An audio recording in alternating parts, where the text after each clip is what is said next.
and he is not a competitor. This will be a 46-minute speech. It's an icebreaker speech, and it will be timed. At 4 minutes, the timer will turn on the green light. At 5 minutes, they'll turn on the yellow light. And at 6 minutes, they'll turn on the red light, indicating that it's time to stop. There is a 30-second grace period at the end, as well as at the beginning of the speech. And now, let us introduce our speaker. His name is Mykel Coleman. His icebreaker speech from the Competent Communicator Manual, project number 1. The title is Prayer, Belief, and Faith. Prayer, Belief, and Faith. A little bit about Mykel Coleman. He is an inspiring, motivational speaker and writer. He likes to motivate people. Please help me welcome Mykel.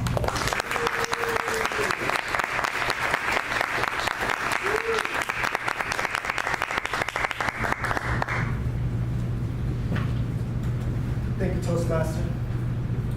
Fellow Toastmasters and most welcome guests. Prayer, belief, and faith is what I was taught growing up. I never really knew the importance of those words until I actually had to use them. In 2003, while playing in a semi-professional football game,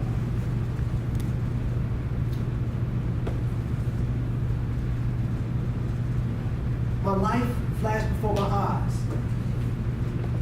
I was in at running back, and all we needed was 2 yards for a first down. I was having the best game of the season.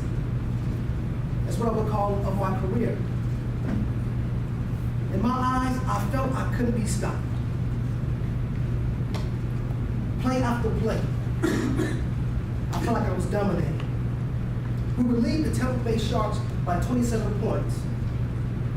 No matter if it was a pass or a run play, I felt I was just gaining yard after yard. The linebackers had been keying in on me all night. We went back and forth talking trash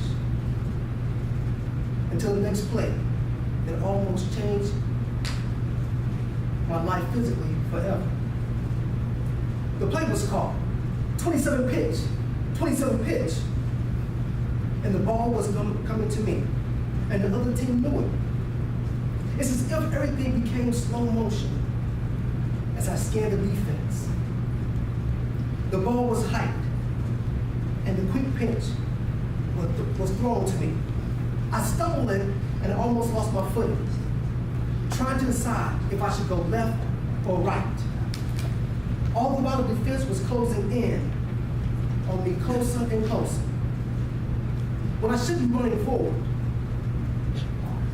I made a split decision and decided to go forward. With a 250-pound linebacker in my eyesight, I tried to leap over him and was hit in midair. The impact flipped me backwards, but the adrenaline rush kept me going. I jumped up suddenly and shouted, "Is that all you got?" As if that wasn't enough that I bargained for. Knowing that I was in pain, I continued to play, not realizing what was happening to my body. Needless to say, we won the game, celebrated, and I went home just like any other night. Took a shower, got ready for bed. Woke up the next morning, and I could not move the waist down. I was starting to panic. I didn't know what had happened. I forced myself with willpower to get out of bed as I crawled to the bathroom. I figured my body was dehydrated and my muscles were tense. But the situation was more serious than I ever imagined. I went to the doctor, and the doctor said I pretty much strained my muscles, and he prescribed me some muscle relaxing pills. The pain went on for 2 weeks.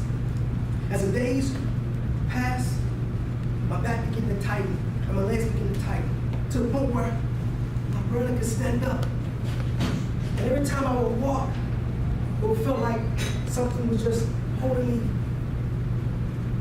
And I would try to stand up. I didn't realize that my body was going into shock. I couldn't control myself. I was trembling uncontrollably.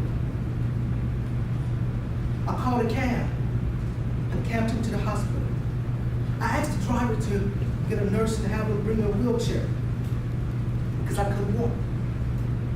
The nurse drove me to the hospital. She checked my temperature and she told me that my temperature was 103 degrees. She said, if we don't get your temperature down, you can have a seizure or you could die. Now this is when I realized this was so serious. I was admitted by the doctors and began to run tests on me. I discovered I had a punctured nerve in my spinal area. I couldn't believe what was happening to me. What about football? What about my career? How was I going to go on? After running test after test, the doctors came to me in 7 days and they told me if I had any chance of mobility and the lower half of my body, they would have to operate. On the evening, the surgeon spoke to me and informed me that I may never be able to walk again unless I had the operation. I was going to have a chance of ever walking again. So I began to pray, believe and have faith. Because I felt like at the time I was too young for the surgeons to operate on me.